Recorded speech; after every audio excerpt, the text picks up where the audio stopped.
السلام علیکم ورحمۃ اللہ وبرکاتہ نحمدہ ونصلی علی رسولہ الکریم اما بعد فاعوذ باللہ من الشیطان الرجیم قال اللہ تعالی فی القرآن المجید بسم اللہ الرحمن الرحیم ذالک الکتاب لا ریب فیہ ھدی للمتقین وقال النبی صلی اللہ علیہ وآلہ وسلم بلغوا انی ولو آیا او کما قال ربی اشرح لی صدری ویسر لی امری واحلل عقدۃ من لسانی یفقہوا قولی ربی زدنی علما وربی زدنی علما سبحانک لا علم لنا الا ما علمتنا انک انت العلیم الحکیم صدق اللہ العظیم۔ اللہ سبحانہ و تعالیٰ کا بے حد احسان اور انعام ہے کہ جس خالق کائنات نے دوبارہ ہمیں اس با برکت اور با مقصد مجلس میں جمع فرمایا۔ یہ مجلس کوئی عام مجلس نہیں ہے۔ جو اس مجلس کے ساتھ، جو اس قرآن کے ساتھ جڑ جاتا ہے، اللہ سبحانہ و تعالیٰ کے ساتھ جو ہے وہ جڑ جاتا ہے۔ ہم اس مجلس کے اندر ڈیلی بیس پہ ایک پارے کا خلاصہ جو ہے وہ بیان کرتے ہیں۔ آج ہمارا پارہ نمبر جو ہے وہ 8 ہے، جس میں 2 صورتیں بیان ہوئی ہیں۔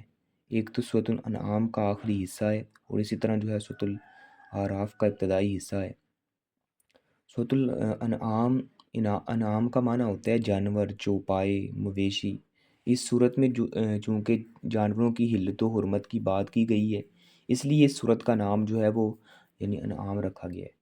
تو اس صورت کا مرکزی جو مضمون ہے یہ ہے کہ بنی اسماعیل میں ملت ابراہیمی اور عقیدہ توحید کے سچے وارث جو ہیں وہ مشرک قریش نہیں ہیں بلکہ محمد صلی اللہ علیہ وسلم ہیں۔ اس میں شرک کی جو ہے اقسام اور ان کا جو ہے وہ رد کیا گیا ہے، اور توحید کی جو اقسام ہے اور توحید کے تقاضے بیان کیے گئے ہیں۔ توحید و شرک کو ضمن میں بطور خاص جانوروں کے حلال و حرام کے متعلق بھی احکام بیان کیے گئے ہیں، کیونکہ صرف وہی جانور حلال ہیں جو شرعاً جائز ہوں اور اسے ذبح کرتے ہوئے اللہ کا نام لیا جائے، کیونکہ جانور کا خالق اور حقیقی مالک بھی اللہ ہی ہے۔ اس لیے اسی کو یہ اختیار ہے کہ جس جانور کو چاہے وہ اپنے بندوں کے لیے حلال کرے اور جسے چاہے وہ حرام کر دے۔ اللہ کے علاوہ جو ہے وہ کسی کو حلال یا حرام کرنے کا حق حاصل نہیں ہے۔ جب یہ واضح ہے کہ جانوروں کا خالق اور مالک جو ہے وہ اللہ ہی ہے، پھر یہ بھی ضروری ہے کہ جانور کو اسی کے لیے ذبح کیا جائے اور ذبح کرتے وقت پر اس پر اللہ ہی کا نام لیا جائے۔ تو جس جانور پر یہ دونوں شرطیں پوری ہوں کھایا جائے، اور جس جانور پر یہ شرطیں نہ پائی جائیں تو یعنی اسے ذبح کرتے وقت مالک کا نام ہی نہ لیا جائے، تو وہ ایسے ہی ہے جیسے مالک کی اجازت کے بغیر جو ہے وہ چوری کر کے جو ہے وہ چیز کھائی ہے۔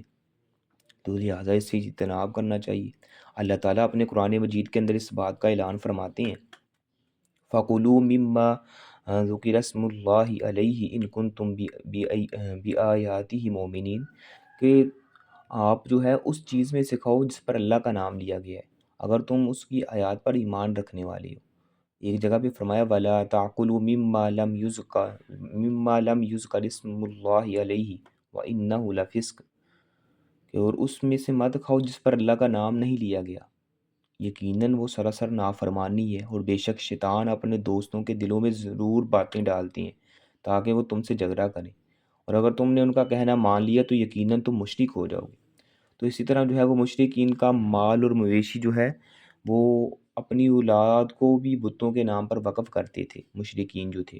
تو ان کی عبادت کا ایک طریقہ یہ ہے کہ انسان کے پاس جو مال و متاع ہے اسے اللہ تعالیٰ کی خوشنودی حاصل کرنے کے لیے خرچ کیا جائے، اور عبادت کی یہ صورت جو ہے وہ شروع سے چلی بھی آ رہی ہے، جیسا کہ پچھلی صورت میں سیدنا آدم علیہ السلام کے 2 بیٹوں کی قربانی کرنے کا تذکرہ کیا گیا۔ تو مومنوں کا شروع سے یہ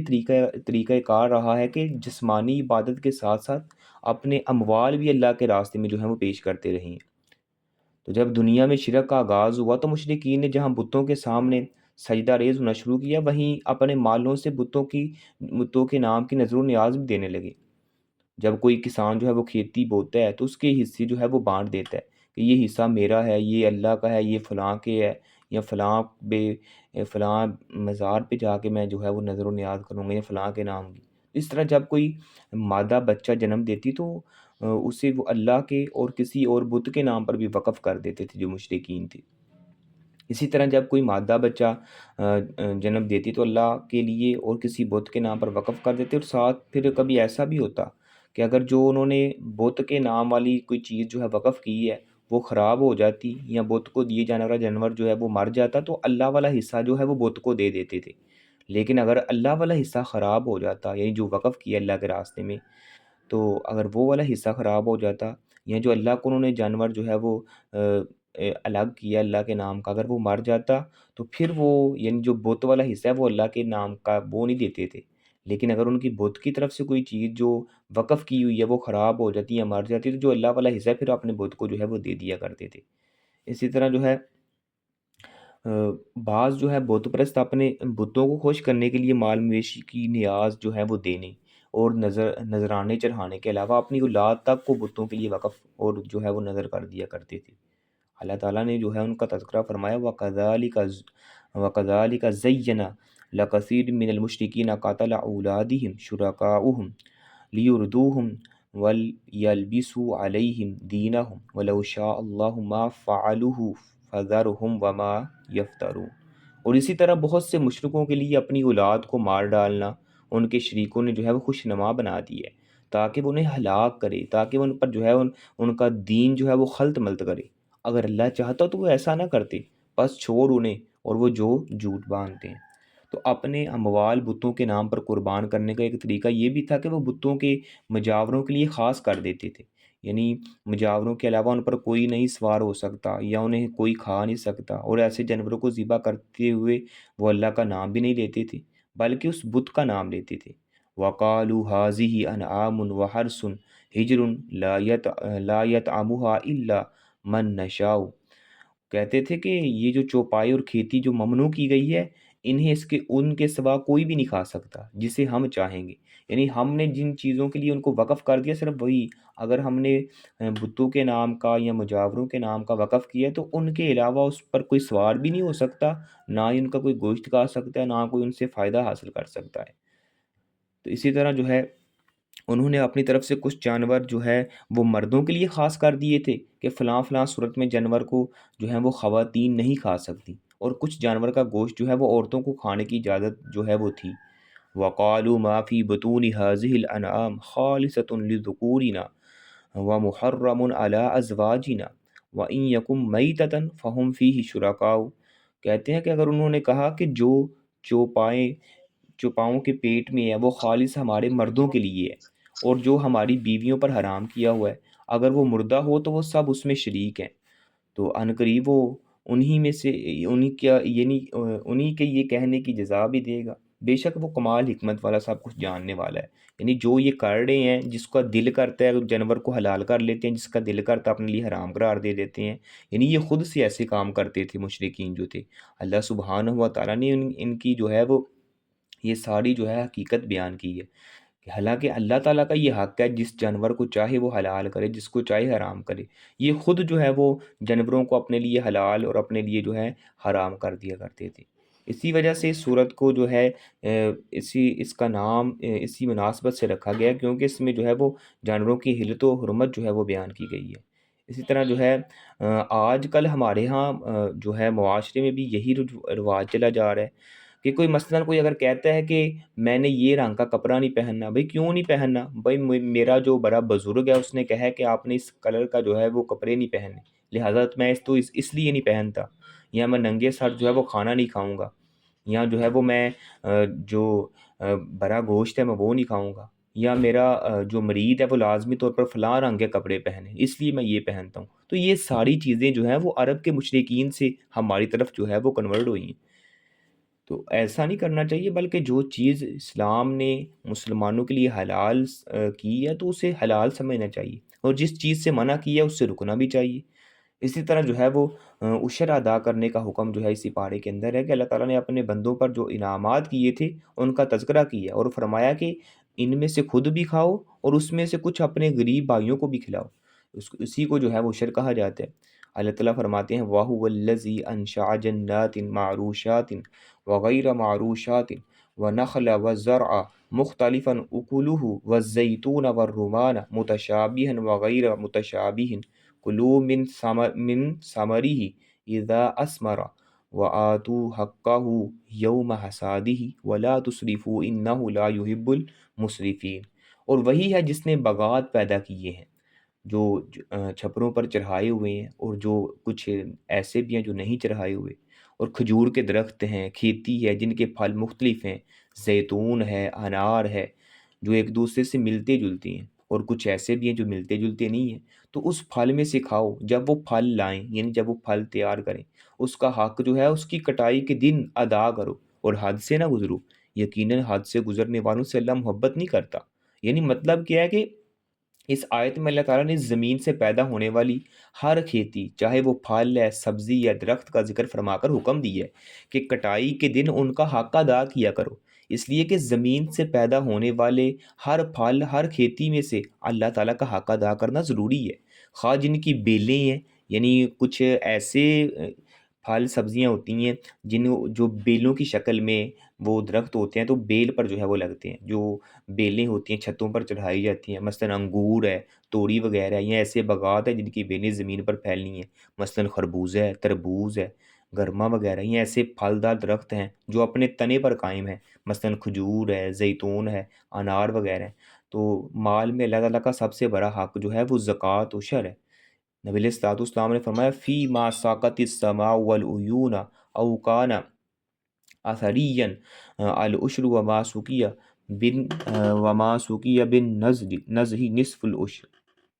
کہ زمین جسے آسمان، وہ زمین جسے آسمان یعنی بارش کا پانی یا چشمہ سیراب کرتا ہو، یا وہ خود بخود نمی سے سیراب ہو جاتی ہے، تو اس کی پیداوار میں سے 10واں حصہ جو ہے اللہ کے راستے میں نکالا جائے گا۔ اور وہ زمین جسے کنویں سے پانی کھینچ کر سیراب کیا جاتا ہے، یا ٹیوب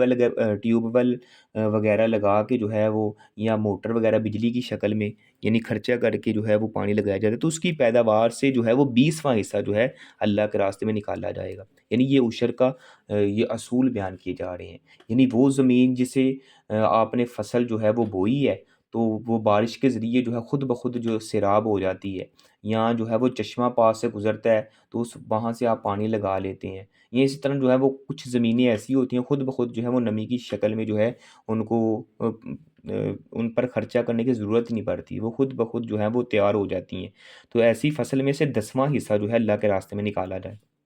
اور وہ زمین جسے کنویں سے پانی کھینچ کر سیراب کیا جائے، یعنی یا ٹیوب ویل وغیرہ لگا کے جو ہے پانی لگایا جائے، تو اس میں سے جو ہے وہ 20واں حصہ جو ہے وہ اللہ سبحانہ تعالیٰ کے راستے میں نکالا جاتا ہے۔ تو بعض علماء کرام فرماتے ہیں کہ سبزیوں میں اور ان پھلوں میں عشر نہیں ہوگا جن کا ذخیرہ نہیں ہو سکتا، مثلا مالٹا وغیرہ یا انار وغیرہ ہے، لیکن یہ بات درست نہیں ہے۔ جامع ترمذی کی جس روایت سے یہ سہارا لیتے ہیں وہ سندن جو ہے وہ ضعیف ہے، تو لہٰذا ہر پھل میں سے جو ہے وہ حصہ لازمی نکالنا چاہیے، اللہ سبحانہ و تعالیٰ اس سے جو ہے برکت جو ہے وہ پیدا فرماتے ہیں، اور جو بندہ اپنے مال میں سے حصہ نکالتا ہے اللہ سبحانہ و تعالیٰ اس کی فصل میں، اس کے رزق میں برکت بھی عطا فرماتے ہیں، اور جب بھی کوئی ایسی کوئی بارش یا پانی کی ضرورت ہوتی ہے کھیتی باڑی کو، اللہ سبحانہ و تعالیٰ آسمان سے بارش برسا کے کھیتوں کو سیراب بھی کر دیتے ہیں۔ یعنی یہ اللہ سبحانہ و تعالیٰ جو چاہے کر سکتے ہیں۔ اس حوالے سے وہ ایک بڑا واقعہ مشہور ہے کہ ایک شخص جو ہے وہ کھیتوں میں جا رہا ہے،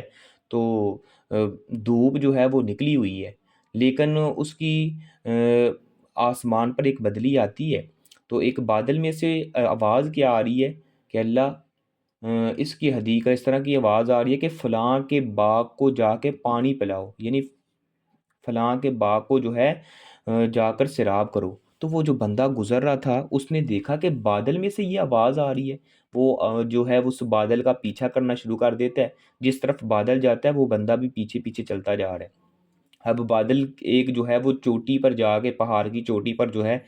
برسنا شروع کر دیتا ہے، یعنی بارش ہونے لگتی ہے، پانی جو ہے وہ بہتا بہتا نا ایک راستے کی طرف جا رہا ہے، وہ بندہ بھی اس پانی کے ساتھ ساتھ چلتا جا رہا ہے۔ آگے کیا دیکھتا ہے، ایک بندہ ہے وہ کھیتوں میں جو ہے وہ کام کر رہا ہے، اور کھیتوں میں جو ہے وہ پانی کا راستہ بنا رہا ہے، تو پانی سیدھا جا کے اس راستے سے اس کی فصل کو جو ہے وہ یعنی سیراب کرنے لگتا ہے۔ وہ بندہ بڑا حیران ہوا، بڑا جو ہے اس نے تعجب کیا، یہ کیسا معاملہ ہے بھائی، صرف خاص اس بندے کے لیے وہ بادل کے ٹکڑے سے جناب پانی برسا ہے، اور پانی جو ہے وہ سیدھا اس کے کھیت کو آ کے سیراب کر رہا ہے۔ اس کو بتایا بھائی تیرا نام کیا ہے، اس نے کہا بھائی میرا نام پوچھ کے آپ نے کیا کرنا ہے، کہتا ہے بتاؤ تو صحیح، میں نے آسمان کے بادلوں میں سے ایک نام سنا ہے۔ اس نے اپنا نام بتایا، کہتا ہے ہاں یہی نام میں نے آسمان کے بادل سے تیرا سنا ہے کہ اس میں سے آواز آ رہی کہ فلاں کے باغ کو جا کے جو ہے وہ سیراب کرو، تو بتاؤ تو کون سا ایسا عمل کرتا ہے جس کی بنا پر جو ہے وہ بادلوں میں سے تیری ناموں کے جو ہیں وہ تذکرے ہو رہے ہیں؟ کہنے لگا بھئی ایسا کوئی خاص عمل نہیں کرتا، لیکن یہ خاص عمل میں کرتا ہوں کہ جب میں اپنی فصل میری پک کر تیار ہو جاتی ہے تو اس کے میں 3 حصے جو ہے وہ کرتا ہوں، اپنی فصل کے 3 حصے کرتا ہوں، اس میں سے ایک حصہ جو ہے میں اسی باغ پر خرچ کرتا ہوں تاکہ اس کی بڑھوتری جو ہے وہ زیادہ ہو سکے، اس پر جو ہے وہ خرچ کرتا ہوں۔ ایک حصہ میں اپنے گھر والوں پہ خرچ کرتا ہوں، یعنی اپنا پیٹ پالتا ہوں، اپنے بیوی بچوں کا پیٹ پالتا ہوں، اور تیسرا حصہ جو ہے میں اللہ سبحانہ و تعالیٰ کے راستے میں جو ہے وقف کر دیتا ہوں۔ یعنی 3 حصے کرتا ہوں اپنے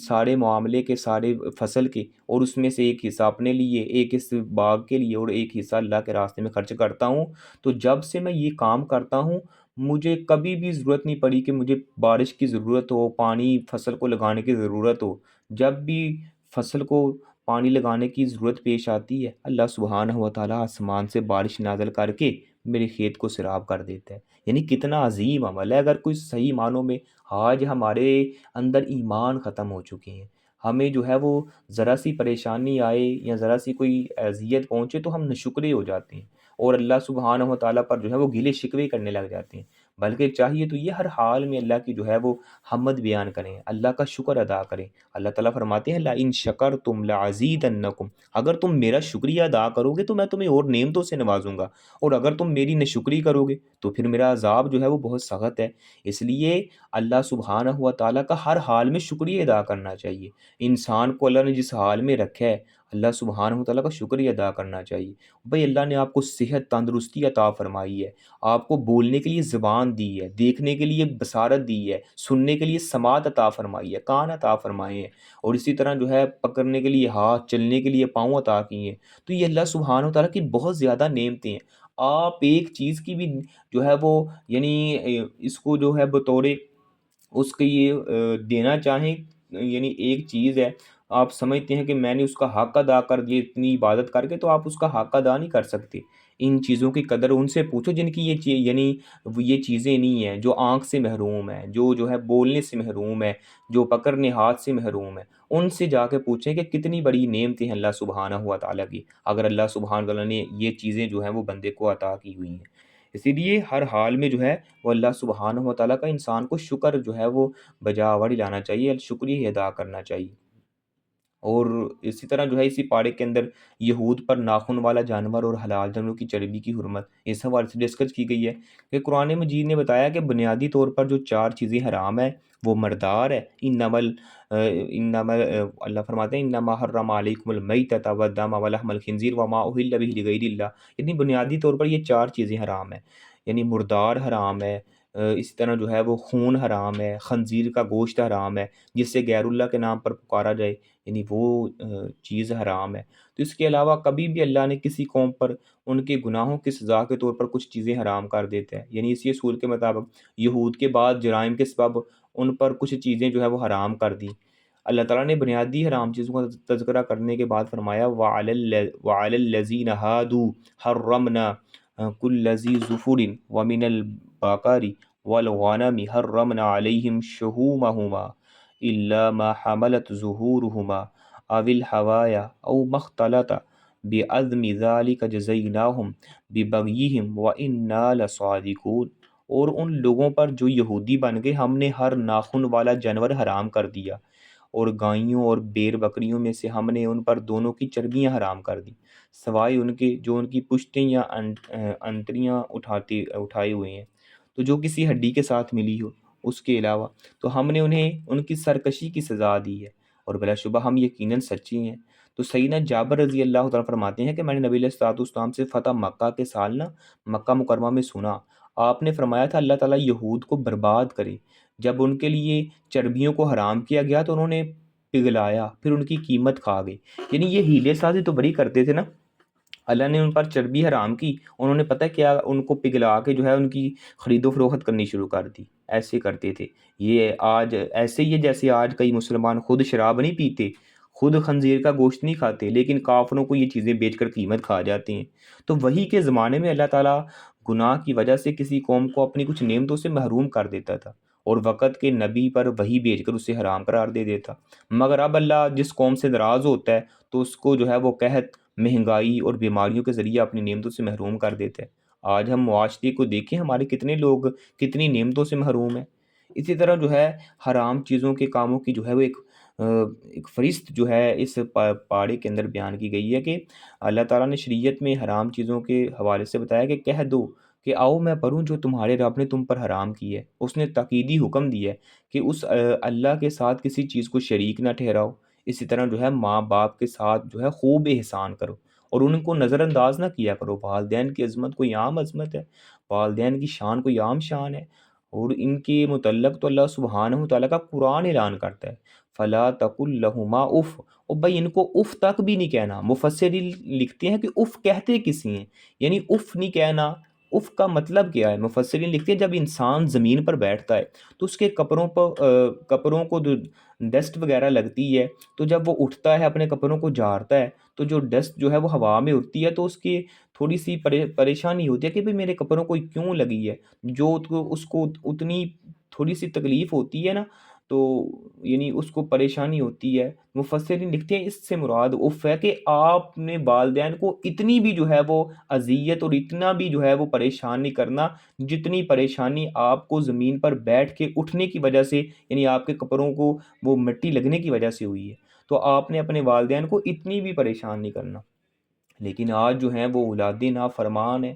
اولادیں جو ہیں وہ والدین کو آنکھیں نکالتی ہیں۔ بھئی آپ کو کیا پتہ ہے؟ آپ جو ہے وہ پچھلے زمانوں کی بات کرتے ہیں، نیو ماڈرن اور جدیدیت کا دور ہے، آپ پتہ نہیں کون سے دور میں جیتے رہے ہیں، اس طرح کی باتیں کرتے ہیں، اور جو ہے اس طرح کی باتیں کر کے اپنے والدین کی تذلیل کی جاتی ہے۔ بھئی والدین کی عظمت اور شان اور مقام اور مرتبے کا آپ ساری زندگی ان کے ساتھ جو ہے وہ عزت و احترام ان کی خدمت کریں، آپ ان کا حق ادا نہیں کر سکتے۔ اسی حوالے سے وہ حدیث بھی نبی علیہ الصلوۃ والسلام کا ایک صحابی جو ہے وہ اپنی والدہ کو اپنے کندھے پہ اٹھایا ہے اور جو ہے وہ بیت اللہ کا طواف کروا رہا ہے۔ طواف کرواتے ہوئے بعد میں نبی علیہ الصلوۃ والسلام کے پاس آئی، یا رسول اللہ کیا میں نے اپنی والدہ کا حق ادا کر دی ہے؟ یعنی میں نے ان کو جو ہے اپنے کندھوں پر سوار کر کے بیت اللہ کا حج کروایا، کیا میں نے اس کا حق ادا کر دیا ہے؟ فرمایا تم نے تو اپنی ماں کا وہ بھی حق ادا نہیں کیا جو تیری ماں نے تجھے جنم دیتے ہوئے جو ہے وہ تکلیف اور وہ جو ہے اذیت برداشت کی، تو نے تو اس ایک سانس کا بھی حق ادا نہیں کیا۔ کیسے حق ادا کر سکتا ہے انسان؟ انسان ساری زندگی اپنے والدین کی خدمت کرتا ہوا چلا جائے دنیا سے، پھر بھی اپنے والدین کا حق ادا نہیں کر سکتا۔ یہ کوئی معمولی ہستیاں نہیں ہیں، ان کی عظمت اور شان بہت زیادہ ہے۔ دیکھیں اللہ تعالیٰ نے، اسلام نے والدین کو عزت، رسپیکٹ عطا فرمائی ہے، اور یہ چیز عطا فرمائی ہے۔ یعنی آج کچھ لوگ ایسے ہیں جو والدین کو جو ہے وہ ان کی نافرمانی کرتے ہوئے کہہ دیتے ہیں بھئی آپ نے جنم دے کے کون سا احسان کیا ہے، نعوذ باللہ اس طرح کے الفاظ کہتے ہیں۔ تو لہٰذا ان کو جو ہے وہ ڈرنا چاہیے اللہ سبحانہ و تعالیٰ سے، اور والدین سے دعا کروانی چاہیے۔ یہ کوئی عام ہستیاں نہیں ہیں، یہ والدین وہ ہستیاں ہیں جو اولاد کے حق میں دعا کریں، اللہ سبحانہ و تعالیٰ ان کی دعا کو قبول فرماتا ہے۔ نبی علیہ الصلوۃ والسلام نے فرمایا وہ والد سے دعا کروایا کریں، اولاد کے حق میں جو والد دعا کرتا ہے اللہ سبحانہ و تعالیٰ اس کی دعا رد نہیں کرتا، اس کی دعا کو قبول فرماتا ہے۔ یہ عظمت عطا فرمائی ہے، اسلام نے عطا فرمائی ہے۔ تو یہ عزت، شان اور مقام اور مرتبہ کس وجہ سے ملا ہے؟ اسلام کی وجہ سے ملا ہے، لہٰذا ان کے ساتھ خوب احسان کرو۔ اسی طرح جو ہے اللہ سبحانہ و تعالیٰ نے اس بات کا بھی تذکرہ فرمایا کہ اپنی اولاد کو جو ہے مفلسی کی وجہ سے قتل نہ کرو، اور اسی طرح جو ہے ہم ان کو بھی رزق دیتے ہیں اور تم کو بھی رزق دیتے ہیں۔ یہ بعض اوقات ایسے ہی ہوتا ہے کہ اولاد کو مفلسی کی وجہ سے قتل کیا جانا، یا اس کو جو ہے وہ قتل کر دینا کہ یہ بڑے ہو کے ہمارے ساتھ جو ہے وہ شریک ہوں گے تو ہم ان کو کہاں سے کھلائیں گے، یعنی اولاد کا قتل کرتے ہیں۔ اور دیگر اس کے جو ہے قتل کرنے کے جدید جو ہے ذرائع بھی ہیں،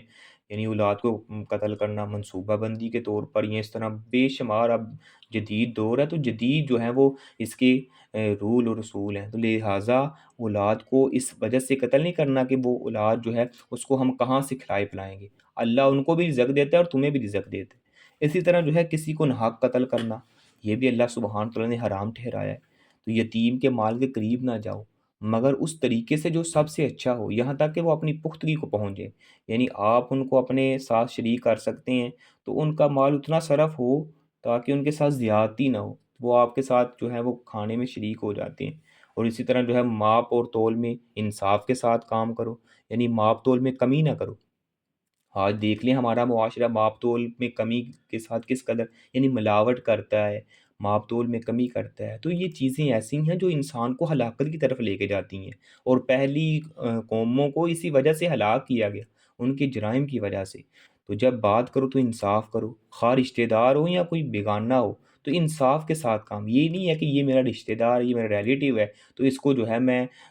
ایسے کرتا ہوں، اس کے ساتھ جو ہے وہ فیور کر دیتا ہوں۔ بھئی نہیں، انصاف کے ساتھ کام کرنا ہے۔ آپ علیہ الصلوۃ والسلام کے پاس ایک وہ پچھلے کورس میں ہم نے وہ حدیث پڑھی بھی تھی کہ ایک فاطمہ نامی مخزوم قبیلے کی عورت نے جو ہے وہ چوری کی، تو وہ چاہتے تھے کہ اس کو جو ہے کسی طریقے سے جو ہے بچایا جائے۔ انہوں نے کہا حضرت اسامہ بن زید سے سفارش کروائی کہ یہ آپ علیہ الصلوۃ والسلام کے بڑے چہیتے ہیں، یعنی بڑے قریبی ہیں، تو یہ سفارش کریں گے تو نبی علیہ الصلوۃ والسلام ان پر حد نافذ نہیں کریں گے۔ تو آپ علیہ الصلوۃ والسلام کے سامنے جب اس کی سفارش کی گئی، آپ علیہ الصلوۃ والسلام نے فرمایا پہلی قومیں کیوں تباہ ہوئی ہیں؟ جب ان میں سے کوئی چھوٹے طبقے کا لوگ جو ہے، کوئی غریب جو کمزور ہے وہ گناہ کرتا، کوئی اس طرح کی برائی کرتا، اس پر تو حد نافذ کی جاتی، لیکن جب کوئی بڑا ان میں سے کوئی اثر و رسوخ والا گناہ کرتا تو اس کو چھوڑ دیا جاتا۔ اسی وجہ سے پہلی قومیں تباہ ہوئی ہیں۔ سنو، اگر میری فاطمہ نامی بیٹی یعنی میں محمد کی بیٹی فاطمہ بھی چوری کرتی، میں اس کے بھی ہاتھ کاٹ دیتا۔ یہ انصاف کا تقاضا ہے۔ بھائی انصاف سب کے لیے ہے، چاہے کوئی اپنا ہے چاہے کوئی بیگانہ ہے، سب کے ساتھ جو ہے وہ انصاف کرنا ہے۔ اسی طرح جو ہے اسی پارے کے اندر اسلام کے علاوہ کسی راستے کی اتباع جو ہے اس کی ممانعت ہے کہ قرآن اور نبی علیہ الصلوۃ والسلام کی صورت، یعنی آپ علیہ الصلوۃ والسلام کی اتباع جو ہے وہ وہی ہے جو ہے ہدایت کا سرچشمہ ہے، ہدایت کا جو ہے ایک راہ ہے۔ اب اس کی پیروی کرنے پر بندہ رب کی رحمت کا مستحق تو بن سکتا ہے، اور اس سے ہٹنا اور کسی فرقے میں شامل ہونا کسی صورت بھی جائز نہیں ہے، کیونکہ یہ فرقے جو ہیں آدمی کو اصل دین سے دور لے جاتی ہیں۔ اللہ تعالیٰ فرماتے ہیں وَأَنَّ هَٰذَا صِرَاطِي مُسْتَقِيمًا فَاتَّبِعُوهُ وَلَا تَتَّبِعُوا السُّبُلَ فَتَفَرَّقَ بِكُمْ عَن سَبِيلِهِ ذَٰلِكُمْ وَصَّاكُمْ بِهِ لَعَلَّكُمْ تَتَّقُونَ۔ اور یہ کہ یہی میرا راستہ ہے سیدھا، بس اس پر چلو، دوسرے راستوں پر نہ چلو، وہ تمہیں اس راستے سے جدا کر دیں گے جس کا تاکیدی حکم اس نے تمہیں دیا ہے تاکہ تم بچ جاؤ۔ تو سیدنا عبداللہ جابر بن عبداللہ فرماتے ہیں کہ نبی علیہ الصلوۃ والسلام کے پاس تھی، تو آپ نے نا ایک لکیر کھینچی اور دو لکیریں اس کے دائیں جانب اور بائیں جانب کھینچی، پھر اپنا ہاتھ جو ہے وہ بیچ والی لکیر پر رکھ دیا، فرمایا یہ اللہ کا راستہ ہے، پھر اس آیت کی تلاوت کی کہ یہی میرا سیدھا راستہ ہے، بس تم اس پر چلو اور دوسرے راستوں پر نہ چلو، ورنہ تمہیں اللہ تعالیٰ کے راستے سے یعنی بھٹکا دیا جائے گا۔ تو اللہ اور اس کے رسول کی اتباع کرنی ہے، اس کی پیروی کرنی ہے۔ اگر اس سے ہٹ کے کوئی نیا کام کرے گا یا کوئی نئی جماعت کے ساتھ شامل ہوگا تو وہ گویا جہنم کی طرف اپنے آپ کو لے جا رہا ہے۔ نبی علیہ الصلوۃ والسلام نے فرمایا بنی اسرائیل کے 72 فرقے تھے، میری امت کے 73 فرقے ہوں گے، کلہم فی النار، سب کے سب جو ہیں وہ جہنم میں جائیں گے، الا واحدہ، مگر ایک فرقہ، ایک جماعت، ایک گروہ ایسا ہوگا جو جنت میں جائے گی۔ صحابہ نے فرمایا یا رسول اللہ ہمیں بتائیں وہ 73 فرقوں میں کون سی ایسی جماعت ہے جو صرف جنت میں جائے گی، اس کی خصوصیت کیا ہے، ہمیں بتلائیں۔ آپ نے فرمایا اس کی خصوصیت یہ ہوگی ما انا علیہ و صحابی، جو میرے طریقے اور میرے صحابہ کے طریقے پر ہوگا وہ جنت میں جائے گا، اور جو ان کے طریقے کو چھوڑ کر نیا طریقہ ایجاد کرے گا، نئے اپنے بزرگ اور اپنے امام کے پیچھے لگے گا، میرا طریقہ چھوڑ کے، میرے صحابہ کا طریقہ چھوڑ کے، تو وہ سب کے سب جو ہیں وہ جہنم میں جائیں گے، اور جو میرے طریقے پر ہوگا، میرے صحابہ کے طریقے پر ہوگا، وہی جو ہے وہ جنت میں جائے گا۔ تو اسلام میں سیدھی راہ صرف کتاب و سنت کی راہ ہے، جس پر وہ پہلے یعنی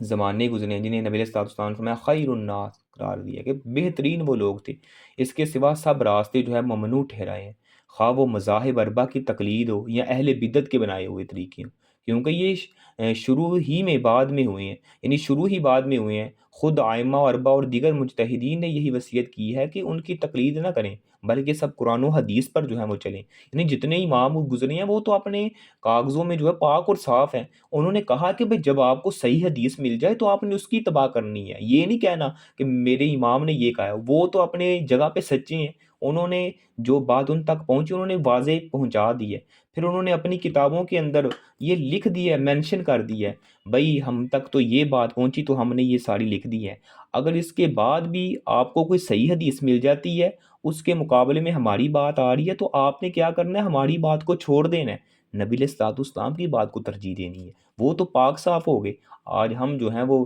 اس قدر یعنی جاہل مطلق بنے ہوئے ہیں کہ ہمیں جو ہے وہ تقلید کی اندھی تقلید کیے ہوئے ہیں کہ ہم جو ہے ماننے کو تیار ہی نہیں ہے۔ تو لہٰذا اللہ اور اس کے رسول کو جو ہے وہ مقدم رکھنا اور انہی کی اتباع کرنا، یہی انسان کے لیے کامیابی اور کامیابی اور یعنی کامرانی کا سبب ہے۔ اس کے علاوہ جتنے بھی لوگ ہیں، جن کی بھی آپ پیروی کرو گے، وہ یعنی آپ کو سیدھے راستے کی طرف نہیں لے کے جائیں گے بلکہ جہنم کی طرف لے کے جائیں گے۔ اسی طرح جو ہے اللہ سبحانہ و تعالیٰ نے اسی پارے کے اندر جو ہے نیکی کا جو اجر ہے اس حوالے سے بھی ڈسکس فرمائی ہے کہ اللہ تعالیٰ نے اس امت پر خصوصی نظر کرم فرمائی ہے، اس امت کو ایسے فضائل اور انعامات سے نوازا ہے کہ پہلے کی تمام امتیں اس سے محروم رہیں۔ ان میں سے ایک فضل و کرم یہ ہے کہ اس امت کی ہر نیکی پر 10 گنا لکھا جاتا ہے، یعنی نیکی تو ایک کرتا ہے لیکن ثواب جو ہے اس کو اللہ سبحانہ و تعالیٰ جو ہے وہ 10 نیکیاں عطا فرماتی ہیں۔ اللہ تعالیٰ فرماتے ہیں من جاء بالحسنۃ فلہ عشر امثالها ومن جاء بالسیئۃ فلا یجزی الا مثلها وهم لا یظلمون۔ جو شخص نیکی لے کر آئے گا تو اس کے لیے اس جیسی 10 نیکیاں ہوں گی، اور جو برائی لے کے آئے گا تو سوائے اسے جو ہے وہ جزا نہیں دی جائے گی مگر اسی کی مثل، اور ان پر ظلم نہیں کیا جائے گا۔ یہ اللہ تعالیٰ کا کتنا بڑا احسان اور رحمت ہے کہ نیکی کے بدلے میں صرف اتنی ہی نیکی کا اجر نہیں ہے بلکہ اس سے بہت زیادہ اجر و ثواب دیتا ہے، مگر برائی کا بدلہ صرف اسی قدر دیتا ہے جتنی اس نے کی ہے۔ تو سیدنا عبداللہ بن عباس رضی اللہ تعالیٰ عنہ فرماتے ہیں کہ نبی علیہ الصلوۃ والسلام سے روایت ہے کہ جو شخص نیکی کا ارادہ کرے پھر اسے نہ کرے، یعنی نیکی کا ارادہ کرتا ہے، نیت کرتا ہے نیکی کرنے کی، پھر کرتا نہیں ہے، نیت تو کی ہے لیکن اس نے نیکی کی نہیں ہے، تو اسے بھی ایک نیکی لکھتی جاتی ہے، اسے بھی پھر بھی ایک نیکی مل جاتی ہے۔ اگر کرے تو 10 سے لے کر 700 سے بہت زیادہ گنا لکھی جاتی ہے، یعنی اگر نیکی کر لے پھر اس کو جو ہے وہ 10 نیکیوں سے لے کر 700 گنا تک، پھر وہاں پر بھی قید نہیں لگائی۔ اگر تم اخلاص کے ساتھ نیکی کرو گے اللہ 700 سے بھی بڑھا سکتا ہے۔ تو جو شخص برائی کا ارادہ کرے، گناہ کا ارادہ کرتا ہے لیکن اسے کرتا نہیں ہے، تو اس کے لیے بھی پوری ایک نیکی لکھی جاتی ہے۔ اگر برائی کا ارادہ کیا ہے اور اسے کر بھی لیا ہے تو اللہ تعالیٰ جو ہے اس کے لیے ایک برائی لکھتا ہے، یہ اللہ اسے بھی مٹا دیتا ہے، اور اللہ کے ہاں ہلاک نہیں، یعنی اللہ کے ہاں جو ہے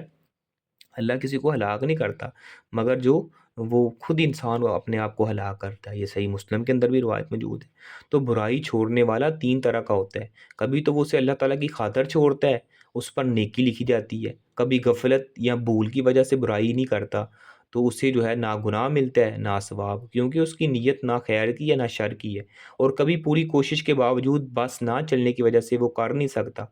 یا اس شخص کی طرح ہے جس نے وہ برائی کی ہو۔ تو اسی طرح جو ہے مسلمان کی زندگی کے تمام جو سرگرمیاں ہیں حتیٰ کہ موت بھی اللہ کے نام پر ہونی چاہیے۔ تو مسلمان وہ ہوتا ہے جس کی زندگی اور زندگی کی تمام معاملات امور جو ہیں وہ اللہ ہی کے لیے ہیں، حتیٰ کہ موت کو بھی وہ قبول کرتا ہے تو اللہ کے نام پر قبول کرتا ہے، جیسے قل ان صلاتی و نسکی و محیای و مماتی للہ رب العالمین۔ آپ علیہ الصلوۃ والسلام نے فرمایا کہ میری نماز، میری قربانی،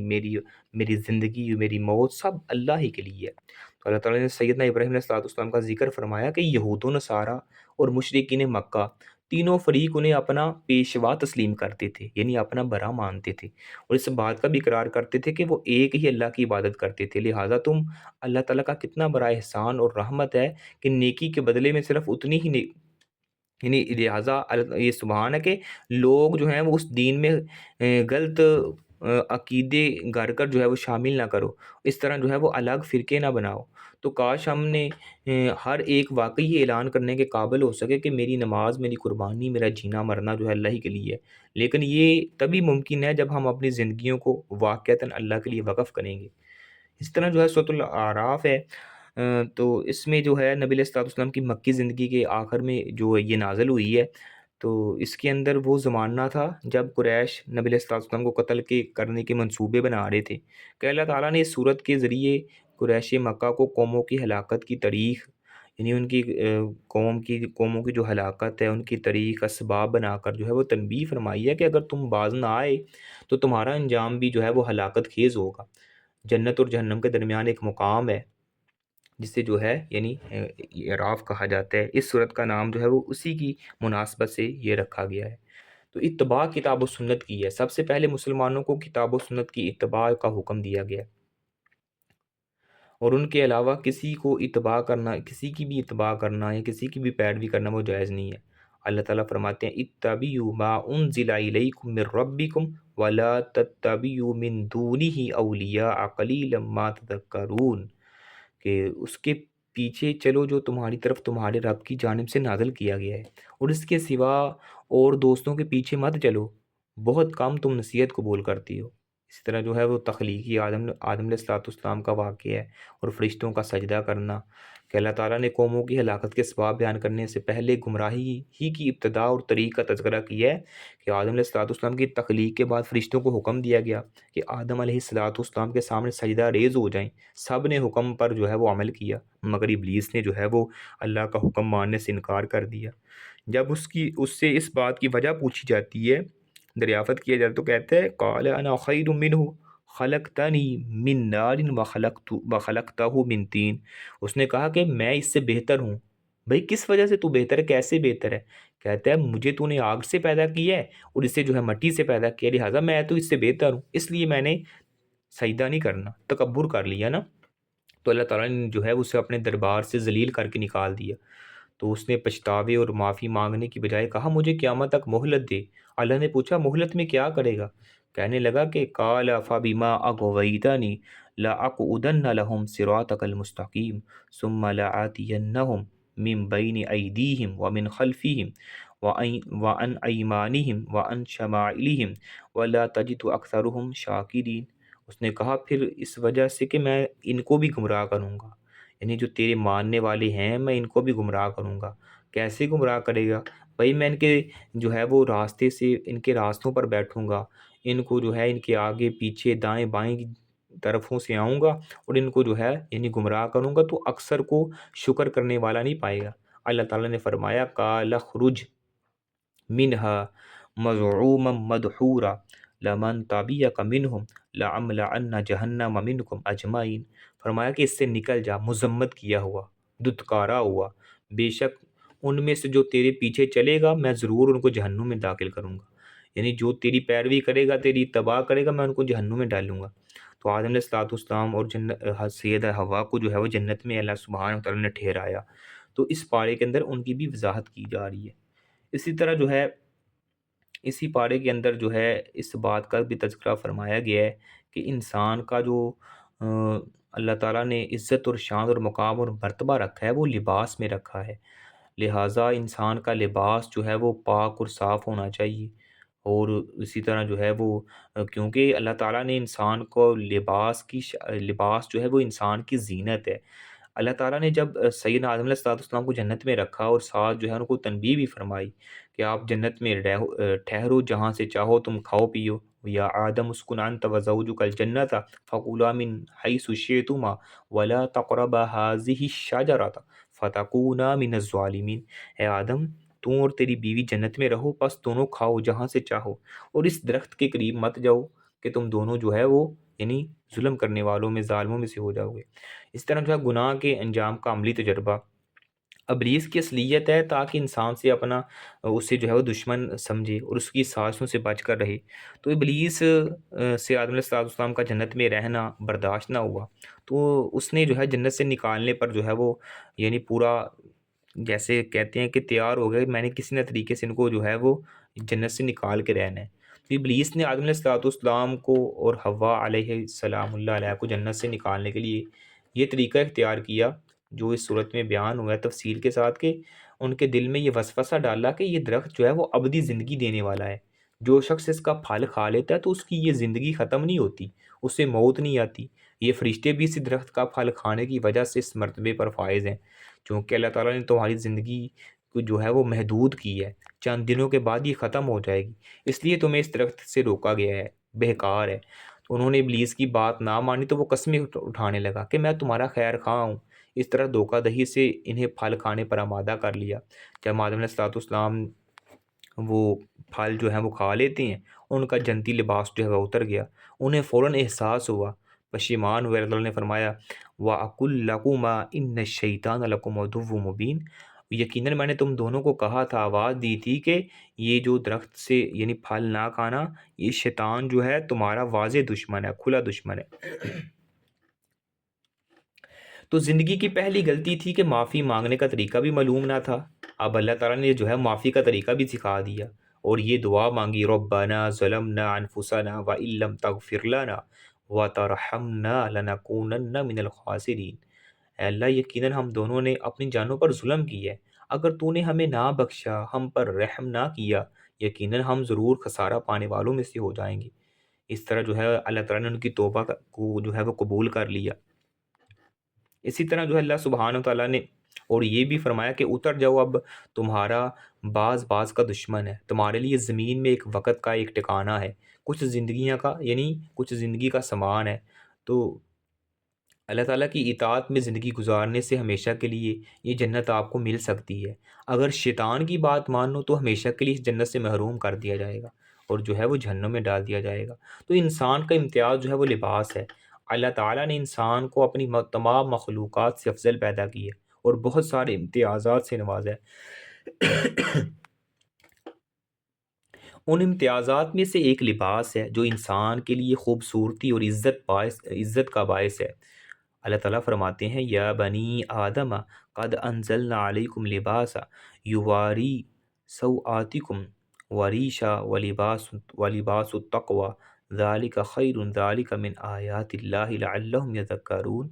اے آدم کی اولاد، بے شک ہم نے تم پر لباس اتارا ہے جو تمہاری شرمگاہوں کو چھپاتا ہے، اور زینت بھی اور تقوی کا لباس بھی ہے، وہ سب سے بہتر ہے۔ یہ اللہ تعالیٰ کی نشانیوں میں سے ہے تاکہ وہ نصیحت حاصل کریں۔ مزید اللہ تعالیٰ فرماتے ہیں کہ شیطان تمہارے اس اعزاز اور امتیاز کا دشمن ہے، وہ تم سے یہ اعزاز جو ہے وہ چھیننا چاہتا ہے۔ یا بنی آدم لا یفتننکم الشیطان کما اخرج ابویکم من الجنت۔ اے آدم کی اولاد، کہیں شیطان تمہیں جو ہے وہ فتنے میں نہ ڈال دے، جس طرح اس نے تمہارے ماں باپ کو جنت سے یعنی نکلوایا تھا۔ یہ دونوں جو ہیں اللہ تعالیٰ نے جو ہے ان کا لباس جو ہے وہ جنتی جو ہے وہ چھین لیا، اتروا دیا، پھر جو ہے دونوں نے اپنی یعنی شرمگاہوں میں وہ پتے وغیرہ جنت کے درختوں کے جو ہے وہ اتار کے جو ہے وہ باندھے وغیرہ۔ اسی طرح جو ہے اللہ تعالیٰ نے یہ بھی بات کا ارشاد فرمایا کہ یہ تمہارا دشمن ہے، اس کی بات نہ ماننا۔ تو یعنی ایک ظاہری دشمن ہوتا ہے جس سے بچنا آسان ہوتا ہے، یہ باطنی اور چھپا ہوا دشمن ہے، اس لیے اس سے جو ہے وہ انسان کو یعنی چکنا رہنا چاہیے۔ لیکن دیکھیں شیطان ایک بار پھر انسان کو جو ہے وہ برہنہ اور ننگا کرنے میں کامیاب ہو گیا ہے۔ آج لوگ لباس سے آزاد ہوتے جا رہے ہیں، یہاں لباس کم سے کم اور باریک سے باریک جو ہے وہ ہوتا جا رہا ہے۔ نبی علیہ الصلوۃ والسلام نے فرمایا تھا کہ ایک وقت ایسا آئے گا کہ لوگ جو ہیں وہ خواتین کپڑے تو انہوں نے پہنے ہوں گے، لیکن پہننے کے باوجود جو ہیں وہ برہنہ ہوں گی، یعنی ان کے جسم کے خد و خال جو ہیں وہ واضح ہوں گے، یعنی ان کی جسم کی جسامت جو ہے وہ ساری جو ہے وہ نظر آئے گی۔ تو آج یہی یعنی جدید لوگ ماڈرن دور ہے تو ایسے ہی ہے۔ نبی علیہ الصلوۃ والسلام نے فرمایا ایسی عورت جو ہے وہ جنت کی ہوا تک نہیں پا سکتی، یعنی جنت کی خوشبو تک نہیں جو ہے وہ پا سکتی، جو اس طرح کا لباس پہنتی ہے، جو پہننے کے باوجود جو ہے وہ برہنہ نظر آتی ہے۔ ایسی عورت جنت میں جانے کی تو دور کی بات، وہ جنت کی ہوا تک اور جنت کی خوشبو تک بھی جو ہے وہ محسوس نہیں کر سکے گی۔ اس لیے لباس ایسا ہونا چاہیے جو انسان کے پردے کے زمرے میں آتا ہے، جس سے انسان کے خد و خال، اس کا جو ہے وہ جسم نظر نہ آئے، یعنی اتنا تنگ نہیں ہونا چاہیے کہ انسان کی جسامت پتہ چلے، یعنی یہ کتنا اس کا جو ہے وہ جسامت ہے۔ تو اس لیے ایسا لباس پہنے، کھلا ڈلا انسان کا لباس ہو اور پردے میں رہا کرے گا۔ عورت کا جو معنی ہے، نام ہے، اس کا جو مطلب ہے وہی پردہ ہے۔ تو اللہ تعالیٰ نے جو ہے یہ اس لیے تاکہ کسی عورت کو تکلیف نہ دی جائے، جو ہے وہ ستائی نہ جائے۔ اللہ تعالیٰ نے جو ہے اس کو عزت و ناموس میں جو ہے وہ رکھا ہے۔ اسی طرح جو ہے مسجد میں اچھا لباس اور صاف ستھرا لباس پہن کر جانے کا بھی حکم دیا گیا ہے۔ مشرکین اور عیسائی جو ہیں وہ روحانیت کی ترقی اور اللہ تعالیٰ کا قرب حاصل کرنے کے لیے گندے لباس اور گھٹیا کھانے کی ضروری سمجھتے ہیں۔ آج بھی آپ دیکھتے ہیں کہ جو صوفی قسم کے لوگ ہیں وہ گندا لباس یا اس طرح جو ملنگ ہیں یا دیگر ایسے لوگ ہیں جو اپنے آپ کو بڑا سمجھتے ہیں ہم پہنچے ہوئے ہیں، تو ایسے لوگ جو ہیں وہ لباس یعنی پہنتے تو ہیں لیکن ایسا لباس جن سے اسمیل آ رہی ہے، گندگی کو جو ہے وہ فروغ دے رہے ہیں، تو عیسائیوں کے شاگرد انہی طریقے پر چل رہے ہیں، جبکہ اللہ تعالیٰ نے اپنے گھر میں آنے اور عبادت کے لیے بہترین لباس جو ہے وہ زیب تن کرنے کا حکم دیا ہے۔ اللہ تعالیٰ نے فرمایا یا بنی آدم خذوا زینتکم عند کل مسجد وکلوا واشربوا ولا تسرفوا انہ لا یحب المسرفین، کہ اے ابن آدم کی اولاد، ہر نماز کے وقت اپنی زینت لے لو اور کھاؤ اور پیو، حد سے نہ گزرو، بے شک وہ حد سے گزرنے والوں سے محبت نہیں کرتا۔ یعنی لباس جو ہے انسان کے لیے زینت اقراری ہے، تو اس سے بھی یہ بھی معلوم ہوتا ہے کہ اچھا کھانا، صاف ستھرا لباس پہننا، خصوصاً مسجد میں خوبصورت لباس پہن کر جانا جو ہے یہ اچھا عمل ہے، اور گندا لباس پہننا یہ جو ہے اس سے انسان کو پرہیز کرنا چاہیے، بلکہ صاف ستھرا رہنا چاہیے۔ اللہ تعالیٰ جو ہے وہ صاف ستھرا رہنے والوں سے محبت کرتا ہے۔ اسی طرح جو ہے اصحاب اعراف کی کیفیت کو بیان کیا گیا ہے کہ قیامت کے دن جن لوگوں کی نیکیاں اور گناہ برابر ہوں گے، یعنی نہ نیک اعمال زیادہ ہیں کہ انہیں جنت میں داخل کر دیا جائے، اور نہ گناہ زیادہ ہیں کہ انہیں جہنم میں ڈال دیا جائے، یعنی نیکیاں اور گناہ برابر ہیں، انہیں جنت اور جہنم کے درمیان ایک مقام پر کھڑا کر دیا جائے گا۔ اسی مقام کا نام جو ہے وہ اسی صورت کے نام سے جو ہے وہ رکھا گیا ہے، تو وہاں سے وہ جنت میں جاتے ہوئے لوگوں کو بھی دیکھیں گے اور جہنم میں لے جانے والوں کو بھی دیکھیں گے، تو جب جنتی ان کے پاس سے گزریں گے تو وہ انہیں سلام پیش کریں گے، اور جب ان کی توجہ جو ہے وہ گناہ گاروں کی طرف ہوگی تو ان سے نفرت کا اظہار کریں گے اور جہنم سے اللہ تعالیٰ کی پناہ مانگیں گے۔ تو جب جہنمی ان کے پاس سے گزریں گے تو انہیں مخاطب کر کے کہیں گے،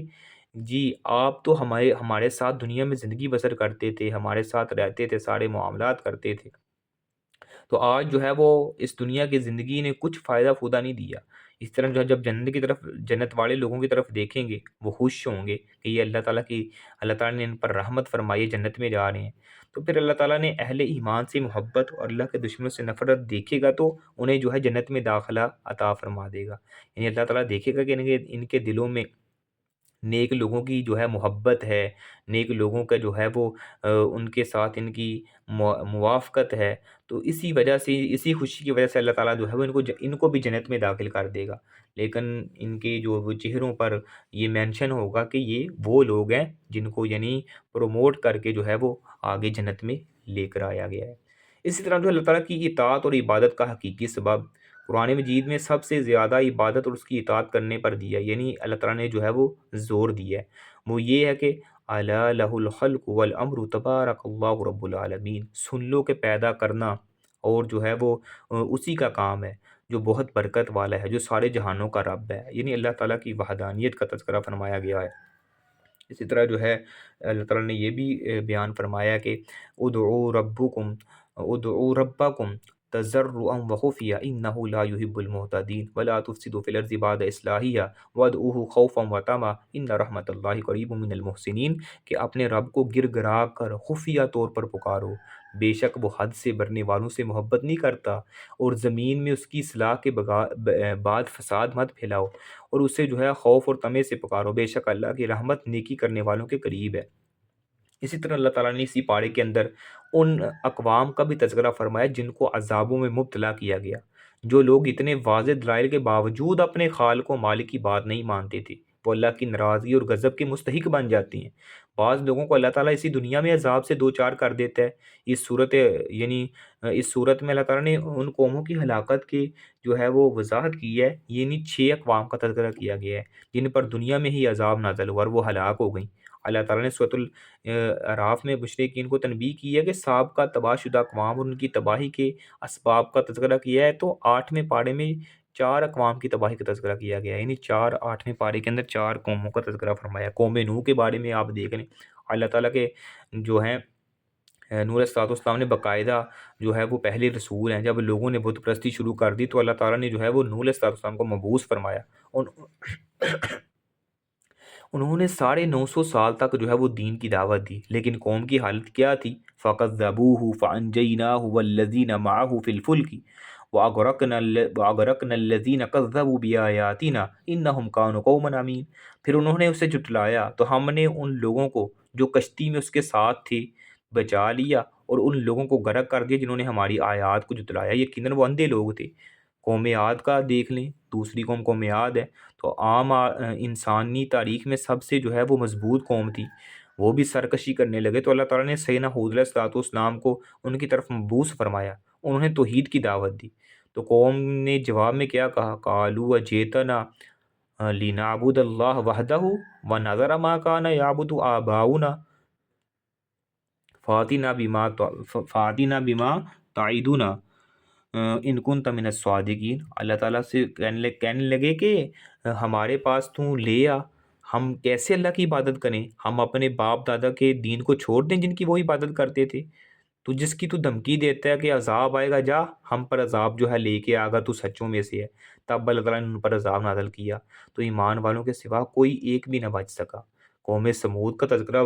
بیان ہوا ہے کہ سیدنا عبداللہ بن عمر فرماتے ہیں کہ نبی علیہ الصلوۃ والسلام جب تبوک کے پاس رکے تو آپ علیہ الصلوۃ والسلام نے ان کے گھروں کے پاس ٹھہرے، لوگوں نے ان کے کنووں سے پانی پیا جہاں سے سمود جو ہے یعنی پیتے تھے، تو اسی پانی کے ساتھ جو ہے وہ آٹا بھی گوندا اور ہانڈیاں بھی پکا لیں، تو نبی علیہ الصلوۃ والسلام نے حکم دیا کہ ان کی ہانڈیاں جو ہیں وہ گرا دی جائیں اور آٹا جو ہے وہ اونٹوں کو کھلا دیا گیا۔ پھر آپ وہاں سے روانہ ہوئے اور اس کنویں سے پاس پڑاؤ کیا، اس کنویں کے پاس جس سے صالح علیہ الصلوۃ والسلام کی اونٹنی جو ہے وہ پانی پیتی تھی۔ آپ نے ان لوگوں کے گھروں میں جانے سے منع فرما دیا جن پر عذاب نازل ہوا تھا، اور فرمایا میں ڈرتا ہوں کہ کہیں تم پر بھی وہ عذاب نہ آ جائے جو ان پر نازل ہوا تھا۔ پھر اللہ تعالیٰ پھر آپ علیہ الصلوۃ والسلام نے زور سے سواری کو جو ہے وہ تیز رفتار سے جو ہے وہاں سے جو ہے وہ یعنی آگے لے گئے تاکہ اس جگہ کو چھوڑ دیا جائے جس پر جو ہے وہ عذاب آیا تھا۔ تو قوم عاد کی تباہی کے بعد اللہ تعالیٰ نے قوم سمود کو بلند مقام عطا کیا، انہوں نے بھی اپنی طاقت کا غلط استعمال کیا اور شرک شروع کر دیا۔ تب اللہ تعالیٰ نے ان کی اصلاح کے لیے سیدنا صالح علیہ الصلوۃ والسلام کو بھیجا، انہوں نے معجزے کے طور پر جو ہے وہ اونٹنی کا مطالبہ کیا کہ ہم آپ پر ایمان تب لے کے آئیں گے جب پہاڑ میں سے اونٹنی نکلے گی، پھر ہمارے سامنے بچہ جنم دے گی، یعنی اونٹنی اور اس کے بچے کی پیدائش غیر فطری ہونی چاہیے۔ ایسا ہی ہوا جیسا انہوں نے مطالبہ کیا، لیکن انہوں نے ماننے کی بجائے اونٹنی کی ٹانگیں جو ہیں وہ کاٹ دیں، تب اللہ تعالیٰ کا عذاب جو ہے ان پر آیا۔ فَأَخَذَتْهُمُ الرَّجْفَةُ فَأَصْبَحُوا فِي دَارِهِمْ جَاثِمِينَ، تو انہیں زلزلے نے پکڑا، انہوں نے اس حال میں صبح کی کہ اپنے گھر میں گرے ہوئے ہیں۔ قوم لوط کا تذکرہ فرمایا گیا ہے کہ قوم لوط کی حالت یہ تھی کہ عورتوں کی بجائے جو ہے وہ مردوں سے جنسی خواہش کو یعنی پورا کرتے تھے۔ جب لوط علیہ السلام نے انہیں منع کیا، انہوں نے جواب دیتے ہوئے فرمایا اخرجوہم من قریتکم انہم اناس یتطہرون، کہ انہیں اپنی بستی سے نکال دو، بے شک یہ ایسے لوگ ہیں جو پاک بنتے ہیں۔ کہنے لگا کہ بھائی تو ہماری بستی سے نکل جا، تو پاک بنتا ہے نا، تو ہماری بستی سے نکل کے کہیں اور چلا جا۔ تب اللہ تعالیٰ نے ان پر جو ہے وہ یعنی بستی کو الٹا کر کے جو ہے اس پر جو ہے وہ پتھروں کا یعنی بارش برسائی اور ان کو تباہ و برباد کر دیا۔ پانچویں قوم مدین ہے، تبوک کے قریب مدین کے علاقے میں ایک قوم آباد تھی جو یعنی تاجر تھے، اپنے آپ کو جو ہے وہ تجارت کرتے تھے، انہوں نے بھی شرک کے علاوہ ان کے اندر اخلاقی برائیاں بھی پیدا ہو گئیں، کم تولتے تھے، وہاں سے گزرنے والے لوگوں کو لوٹ لیتے تھے۔ اللہ تعالیٰ نے ان کی اصلاح کے لیے شعیب علیہ الصلوۃ والسلام کو مبعوث فرمایا، انہوں نے توحید اور اخلاقیت کی دعوت دی مگر انہوں نے ماننے سے انکار کر دیا، تب اللہ تعالیٰ نے جو ہے وہ اس قوم کو جو بھی ہے تباہ و برباد فرما دیا۔ تو اس پارے کے اندر یہ ساری چیزیں بیان کرنے کا مقصد کیا ہے کہ آج اگر ہم ان برائیوں کے اندر مبتلا ہوں گے تو ہم بھی جو ہے وہ عذاب میں اللہ تعالیٰ کے ہمارے اوپر بھی یعنی عذاب جو ہیں وہ آئیں گے، وہ چاہے کسی شکل و صورت میں بھی آ سکتے ہیں، چاہے اللہ سبحانہ و تعالیٰ قحط سالی کی شکل میں، سیلاب کی شکل میں، زلزلوں کی شکل میں، یا دیگر جو ہے وہ ہمیں نقصان پہنچا کے کر سکتا ہے۔ تو لہٰذا ہمیں ان تمام برائیوں اور گناہوں سے بچنا ہے جو انسان کو ہلاکت کی طرف لے کے جاتے ہیں، یعنی یہ جتنی بھی ان کے اندر یہ برائیاں پائی جا رہی ہیں، اخلاقی ہیں یا دیگر ہیں، تو ہم سب کو جو ہے یا یہ آج ہمارے معاشرے میں کم تولنا، ناپ تول میں کمی کرنا، اسی طرح جو ہے وہ کسی کا مال جو ہے ناحق جو ہے وہ چھیننا اور حاصل کرنا، یہ تمام گناہ ایسے ہیں جو انسان کو ہلاکت کی طرف لے کے جاتے ہیں۔ تو اللہ سبحانہ و تعالیٰ سے دعا ہے جو اللہ ہمیں صحیح معنوں میں کتاب و سنت پر عمل کرنے والا بنائے، ہر ایسے گناہ سے بچائے جو انسان کو ذلت اور رسوائی کی طرف لے کے جاتا ہے، جہنم کا ایندھن بناتا ہے۔ اللہ سبحانہ و تعالیٰ ایسے راستوں سے بچ کر صراط مستقیم راستے پر چلنے کی توفیق عطا فرمائے۔ ھذا من عندی واللہ اعلم بالصواب، سبحانک اللہم ربنا وبحمدک ونشهد ان لا الہ الا انت نستغفرک ونتوب الیک۔ السلام علیکم ورحمۃ اللہ وبرکاتہ۔